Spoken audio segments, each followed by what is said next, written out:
সম্প্রতি একটি জাতীয় দৈনিকের ফেসবুক পেজে পিজির সামনের ফুডকার্ট ভাঙছে আনসাররা, ভিডিও করায় সাংবাদিককে বাধা শিরোনামে একটি সংবাদ প্রকাশিত হয়েছে, যা সামাজিক যোগাযোগ মাধ্যমে ব্যাপক আলোচনা ও বিভ্রান্তির সৃষ্টি করেছে।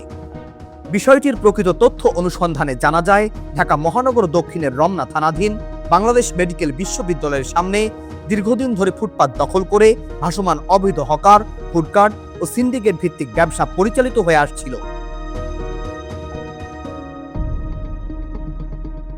এর ফলে হাসপাতালের রোগী, স্বজন এবং সাধারণ পথচারীদের চলাচলে প্রতিনিয়ত ভোগান্তির সৃষ্টি হচ্ছিল।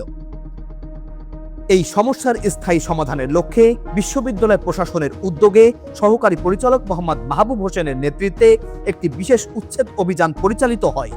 উক্ত অভিযানে দায়িত্বরত অঙ্গীভূত আনসার সদস্যরা কেবলমাত্র প্রশাসনের আইনগত ও বৈধ নির্দেশনা অনুসারে তাদের পেশাগত দায়িত্ব পালন করেছেন।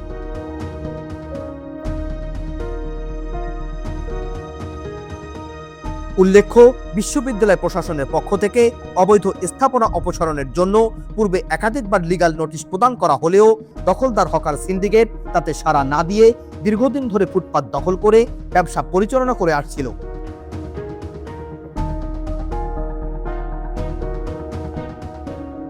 রোগী ও পথচারীদের স্বাভাবিক চলাচল নিশ্চিত করার স্বার্থে এই উচ্ছেদ কার্যক্রম পরিচালিত হয়।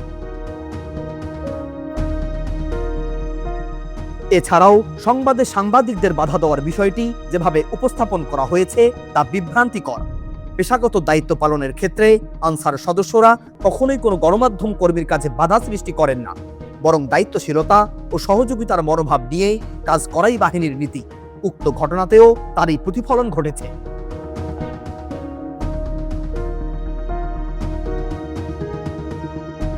বাংলাদেশ আনসার ও গ্রাম প্রতিরক্ষা বাহিনীর সদস্যরা সবসময় বিভিন্ন প্রতিষ্ঠান ও গুরুত্বপূর্ণ স্থাপনার নিরাপত্তা নিশ্চিত করা এবং জনসেবার মান উন্নয়নে নিরলসভাবে কাজ করে যাচ্ছে।